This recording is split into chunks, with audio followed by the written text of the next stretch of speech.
The difference is I'm doing most of the talking. I let the players talk, but, we go back and forth and questions and just kind of get a read. And pretty similar, as an assistant GM, I just kind of sat and listened most of the time. But, so, you wouldn't want to be doing it right now. And the guys don't want to be doing it right now. But, hey, this is where we're at right now.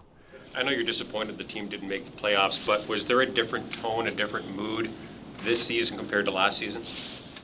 I think so. I really do. I think, obviously they're not where we want to be. They're not where I want to be, the organization, the city as a whole. But, it felt like there was a lot of optimism in the conversations, Hey, we got to take some steps. We got to move forward. But it wasn't I didn't feel any negativity or people upset or unhappy. And, you guys would probably be able to tell better when they did their interviews. I haven't seen any of them yet, but it was, last year I didn't like the tone of what was said with everyone leaving. It was just didn't feel right, but I did not get that upstairs from the guys. What was the conversation with Jacob Marriott like? Because we know after the trade deadline, he said he wasn't thrilled with the way his sort of name was out there in trade rumors. What was the conversation like? Yeah, obviously that wasn't something anybody was happy with. I didn't like to hear about probably 15 of our guys' names out in trade deadline stuff. Nobody wants to hear that. So, we just, Markey explained where he was at, and, I talked to him about where we were at, and, Pat Morris, and everybody kind of knows now. So, that's obviously we're going to keep that between ourselves. But, it was cordial. He was good. He was a great pro. That's the one thing. I know he wasn't happy, but the way he treated the staff, the coaches, you guys, I think, he was upset, I think, with the way things went down, and I get it. My name's been out in rumors too, and there's been things said, and it's a lot on you and your family. So, you know what? We had a good talk, and then, just like with everybody else. Do you envision him a part of this team next season? Time will tell with all that, with everything we're doing. The one thing we're trying to do is figure out how we move this thing forward to get to a point where we're not sitting here talking to you guys right now. You want it after. You don't want to know when the end date is. You want to know, okay, we lost in Game 6. We won the Stanley Cup. Those are the things you're trying to achieve here. So you don't want to, it's hard to put today expectations of what's going to happen in a month or a day or a week or, moving forward. With that though, Craig, including Dustin Wolf in the conversation, do you anticipate having 3 goalies come September? I guess the day after the last game, it's tough to say. Right now, we have 3 goalies. And talking to Vladdy today, he's excited. His hip's feeling good. And we just have to, that's going to be a work in progress. And that's something I got to deal with moving forward here. Given the guys who didn't want to stay, who didn't want to resign, I think I asked you a similar question when you were introduced last year. Does this club have a job to do to show NHL players that this is a place to play, that this is a destination? Well, I think, what I liked with the exit meetings today were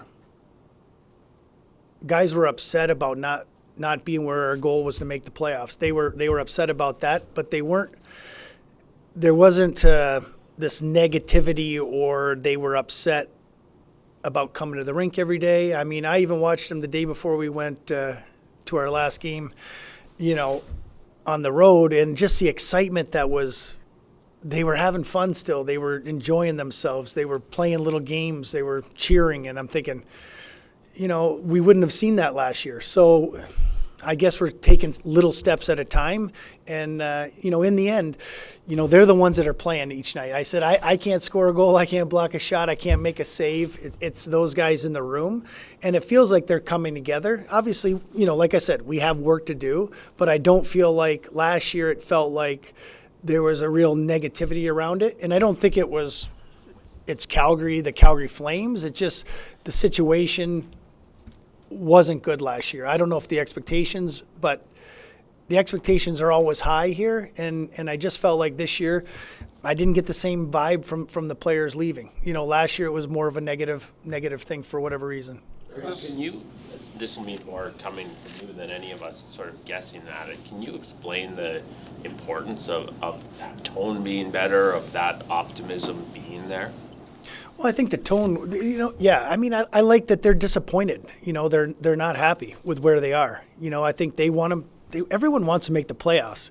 I mean, if you make it to the NHL, you're not just saying I just want to play in the NHL.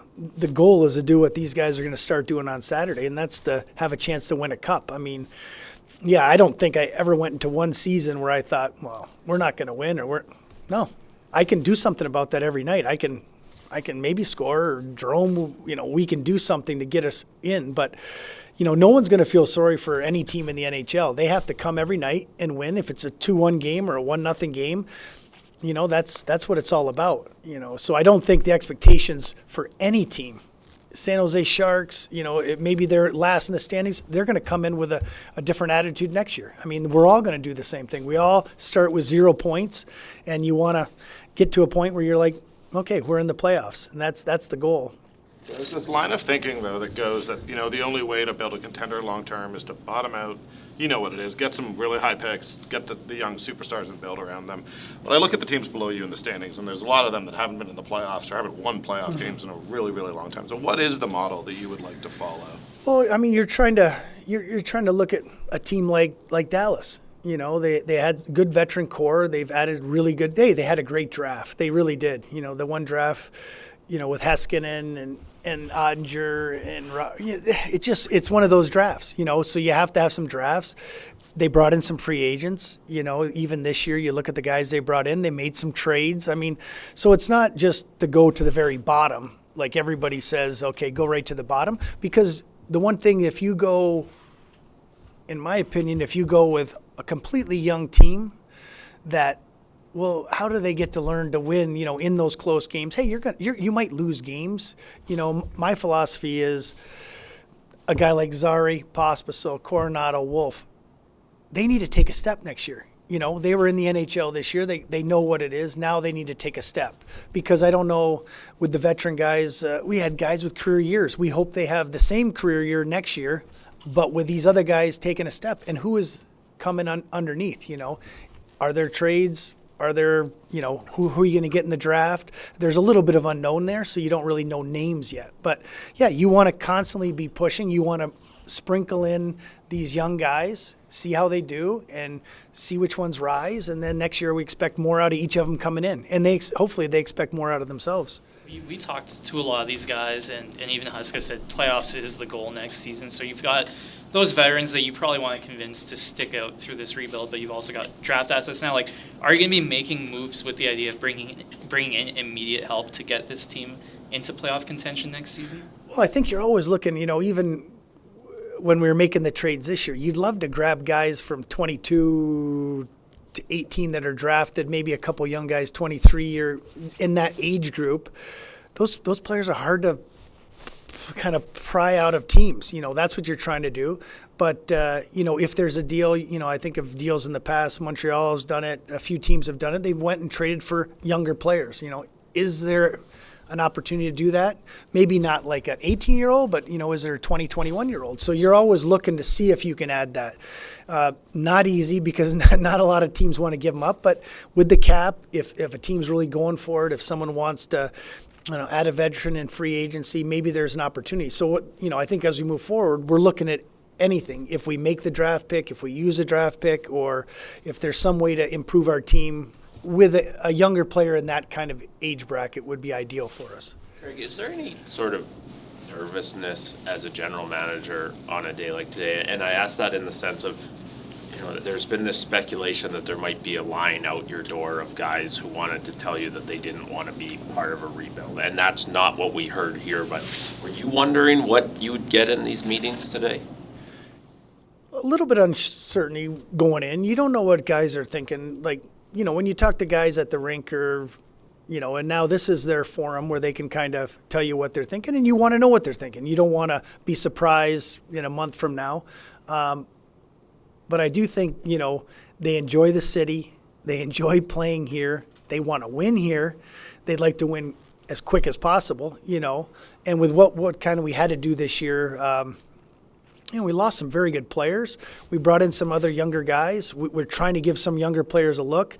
I think everybody wants it to be, if we could have just snapped our fingers and been in the playoffs this year, that was the goal. I mean, it's always the goal, like I said before, to make the playoffs. But, we want to continue to keep building on something. And I think being able to get all these young guys in, with Pospisil, Zari, Coronado, and Wolf, it was just a few of them, but you saw all the other guys come up. We need to continue to grow with those guys, and with our veteran guys had some great years. A lot of them had career years, so we got to continue to do that moving forward. And hey, it's not going to be easy. The West it's tough in the West. I mean, every team you look at, they're good. I mean, I can't wait to watch the playoffs. And that's part of it. How do we build a team that's going to get us to compete with these teams in the West? It's going to take a little bit of time, but you never know when something's going to fall in your lap as far as a trade or a player, and you need other guys step up. So all the young guys, even the ones that didn't make it up this year, the Hansigs of the world, we need to have great summers and come to compete for a spot next year. How does it feel being in that situation where you have guys on this team, especially veterans, who they want to win on this team, but you just said it now, like, it's going to take time to build that contending team, and you've acknowledged that it is a retool. What's it like juggling those two positions? Well, I mean, like I said, they actually have the choice.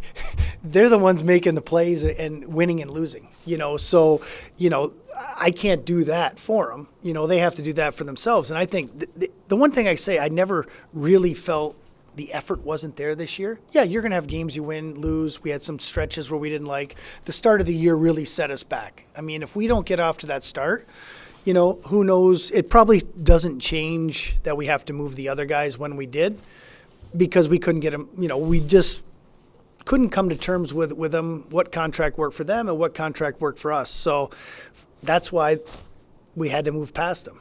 I think that's part of having a salary cap, though. You have to juggle how much each player's worth and their value and term, and those are the hard decisions. And if the player feels like they're worth one thing and we believe another, that's we just couldn't come to terms with a few of them, and then we had to make the moves. So with that said, we have guys under contract, we have guys locked in. We're not in a position where we have to move anybody out. Like we can just move forward, and we're trying to get better. How active do you expect to be at free agency, or is there merit in saving cap space? Cap space is a weapon for sure. You want to have cap space because there's going to be teams that are going to have, even though it's going to go up, a lot of teams have spent money, but there might be players out there that need to be on the move only to create cap space for maybe someone else in free agency. Do I think 7-year deals right now are the way to go? Probably not. But we do have space, we do have money, and we're going to have to see kind of what the landscape kind of unfolds, as the trade deadline approaches, because we do have a few holes we need to add, but how do we add that? What type of piece?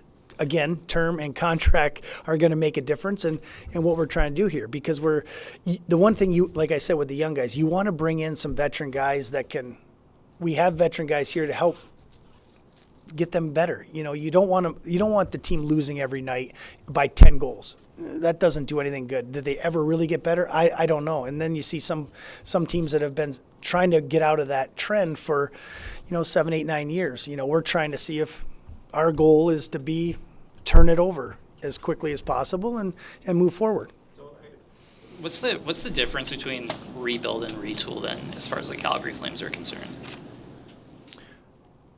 I think when you look at a rebuild, you tear it right to the ground. You get rid of every player you have. You don't have veteran players. You're not looking to spend money. You're not looking to win. You want to lose. You want to try to get that high pick, the first overall pick. And in reality, some teams can do it. Some teams want to do it. That's the way to do it.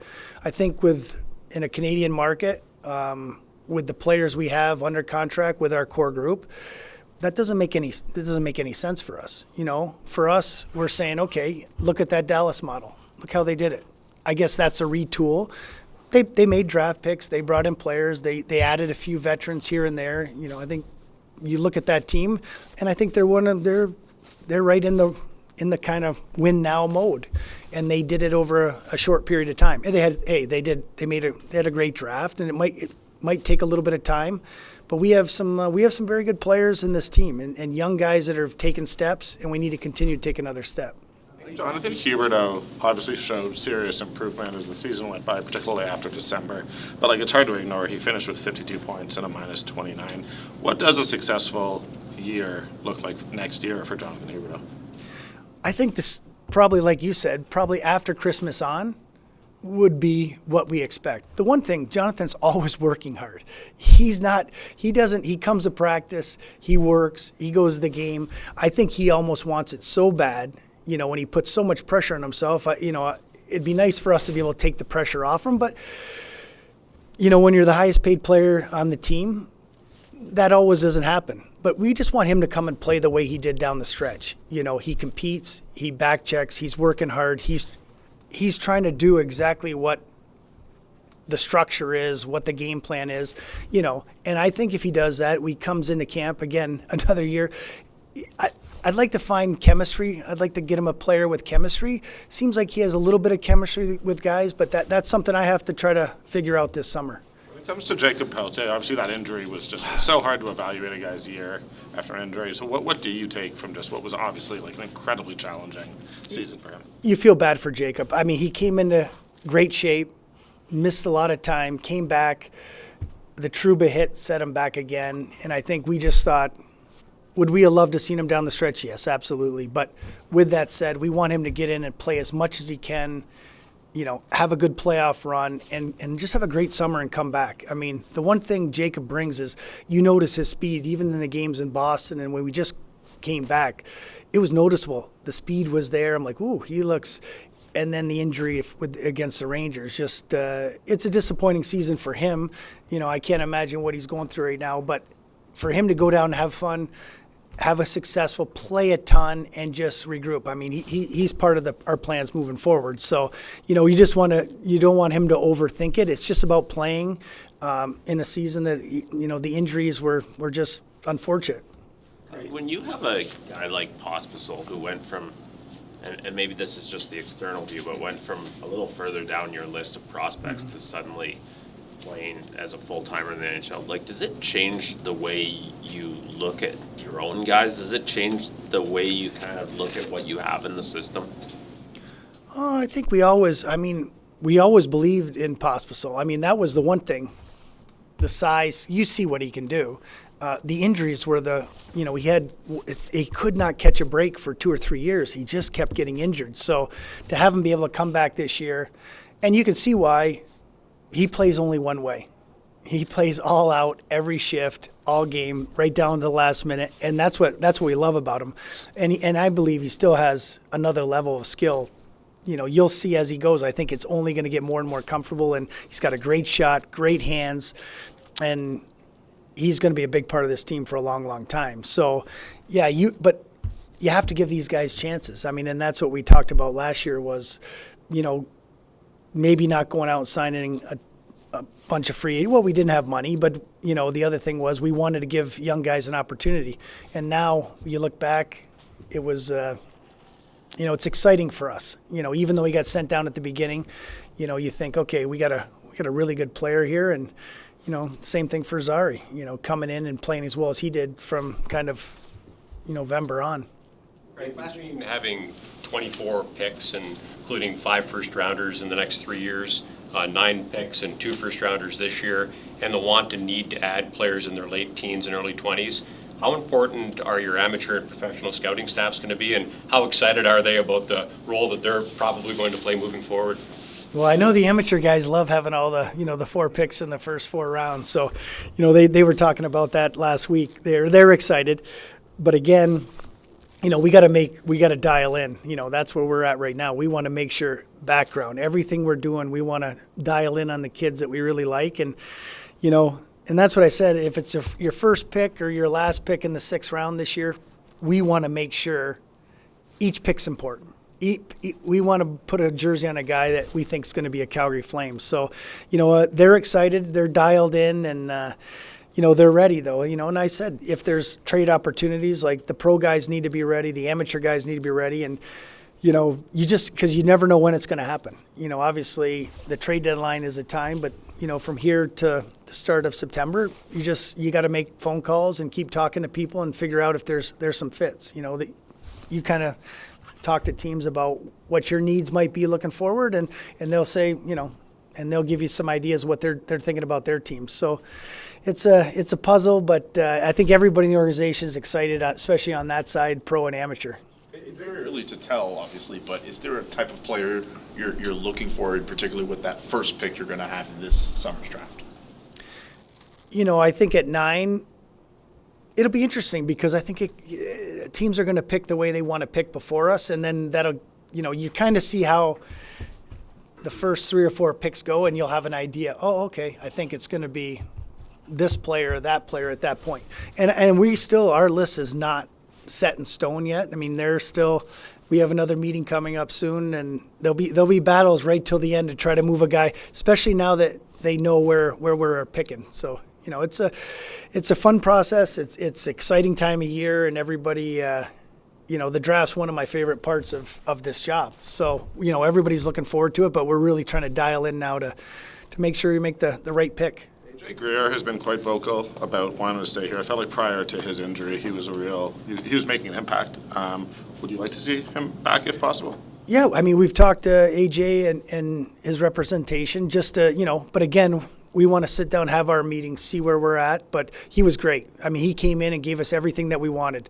He gave us that physical presence. Unfortunately, with the injury, he came back, even he would say he wasn't feeling 100% like he was before. He didn't have the same explosiveness in skating, and so he's got to get healthy. But couldn't ask for more from what he did for us this year. Just on the injury front, are there any other injuries or any other surgeries that guys might have to go through? I think we're gonna have some guys go and see the doc, but I don't know. When you get MRIs and the doctors we might know that in a week or two. What can you say about Oliver Shillington's play down the stretch and his possible future with the club? Well, first, just to have him back playing was special, And, Ollie said today, he wants to continue to play hockey, which is the thing we needed to hear. So, we'll be obviously talking to JP and seeing where this goes down in the next month or so. So, yeah, it's just, for me personally, just to see him back playing from where he was a couple years ago to where he is now, and just, I'm just so excited for him. So I'm happy, and he's excited. And I guess when you took this job 11 months ago, you had a lot of plates to spin, a head coach, 7 pending UFAs, there's a bunch of stuff going on. I guess how much different is the job going to be for you this summer with sort of a lot of stuff has already been dealt with, and it seems like, at least from the outside, there's a lot fewer fires to put out, so to speak. Yeah, I mean, it was definitely a whirlwind to start for sure. But I think you're keying in on the draft right now. I'm going to go to Finland here in a few days, so you're continuing to work through. But it is nice not to have all the staffing issues, the coach, assistant coaches. It'll free up more time to do other stuff that there's only so much time in a day. So it is nice to kind of have a few things behind us. And now, it's the planning moving forward. We have pro meetings, amateur scouting meetings. We got big tournaments coming up. This is a weird question for you. Obviously, Jerome's son is a prominent draft prospect, but obviously he's someone that has a great insight into a lot of the young players in your draft class. So in this situation, how involved is Jerome in terms of the draft talks, and will you let him know his son's spot on the list, those kind of things? We don't talk about where Tej is on the list. He doesn't read Tej's reports or anything like that. It just doesn't feel quite comfortable. But yeah, on everything else, tons of input. He's got great background. He knows a lot of these kids personally. So he's either coached against them when he was out east, or he knows them from things that his sons have played against the kids. So yeah, that information is invaluable. I mean, you're always looking to get an insight to what a player's like, what his family's like, and Jerome's a wealth of knowledge, especially this year. Follow-up question, but you have no problem putting Tej on your draft list? We're going to just make the list the way, every player is just from 1 to, I don't know how many we have on there right now, maybe 72, but, that's kind of, we're just going to put everybody on the list it should be. Craig, if there is a veteran, like Jacob was a little non-committal, but if there is a veteran that isn't sure they want to see this through, they want to go win a cup in a more immediate way, like what's your selling point to them to stick this through here in Calgary? You always want people to give you an opportunity and a chance to show them what you're going to do. It's easy. It's easy just to say, I want to go somewhere else. I want to, the hard part is to be a part of it, because it's going to be hard work. It's not going to be easy. It's not easy for any team. I mean, there's not one team that's probably out there thinking, well, that was the easiest regular season ever. Even the teams are at the top, they had their struggles along the way. And for us, we had some stretches where, we need to get consistency. We can't have those long we'd win long 4 or 5, lose 4 or 5, and we just have to kind of come together as a team and find ways to limit the losses as much as we can and win close games, and there's been some teams that, for whatever reason, lower than us in the standing, we have not had success against. So it's those are the frustrating ones, because you're like, you beat some very good teams, then maybe you lose the teams that you have to beat because other teams are beating them, and we weren't able to do it this year. Ask about Nazem Kadri and the job that he did for you guys this year, because I don't know if it's because of the hits in Toronto in the playoffs or what, but I think that he had a bit of a reputation, and then we watched him. You guys trusted him with your 2 prized young prospects. Then you put him with Kuzmenko. We just saw this guy sort of take on whatever was thrown at him, and it seemed like he was a real leader for the team. Can you just talk or just tell me a little bit about what you saw from him? Amazing year from Nas. I mean, the one thing is, whoever we put with him played better. And I know there's a lot of work when you play with young guys. He's helping them. You see him on the bench. He's talking to them all the time. So as much as you're trying to get your game going, you're getting other guys' games going too. But really, he turned those 2 guys. He really helped turn those guys into NHL players. And then when Kuzi got with him, pretty good line. I mean, the way they played. I mean, the chemistry that they seemed to have. Kuzmenko on the power play seemed to turn things around too. It just put everybody in the right spot. So you can't say enough about the year Nas had. That's special. I wish you're hoping for 30 last night for him, but he for sure probably our most consistent forward all year. And what he did with whoever he played with, he made him better. Kuzmenko and Sharon Govich, you could start talking long-term extensions for these guys this summer. Is that something you'd entertain? Well, I think, you want to talk to their representation and just see where they're at. And, we're not going to rush anything right now. We have some time. But we also going to have our meetings, our pro meetings, and then try to figure out, the plan moving forward. We have a plan. It's just now how we execute. What did you think of Ryan Huska's first year on the job as head coach and the rest of the coaching staff? And do you foresee all of the coaches on the coaching staff coming back next year? First, I feel like they're all going to come back. I mean, again, it's a learning curve for all of them, especially Ryan, first-time head coach. I thought he was excellent. The way he deals with the media, the way he deals with players. There's going to be learning curves, just like for myself. You make mistakes. This is good. This isn't. You're going to change as you go, but you have to give everybody time. And I think, I know the power play. We were on the power play early, but Savvy definitely had things he wanted to do. You'd watch what he drew up, and we needed to execute. We didn't always execute the way we'd like. Penalty kill was good. Maybe penalty kill at the end of the year, we struggled a little bit, but you lost some very good penalty killers down the stretch. But we're also, so I think it's just a learning curve for the whole group. And I do feel like, especially for Husk, I thought it's the way he handled himself, the way he dealt with situations along the year. And, his goal is always to improve, and he's a tireless worker behind the scenes too. And he's a fierce competitor. He's kind of got that personality where he looks like he's not going to get upset. He's a fierce competitor. So, I mean, nobody wants to win more than him, and I thought he had a great first year. You mentioned, the youth movement and having spots open for young players. Is it safe to say you sort of have that in mind going forward, sort of keeping some spots open for young guys to fight over? Well, we have a few guys under contract right now, so it's probably not. But yeah, you want competition. You want the best player to be.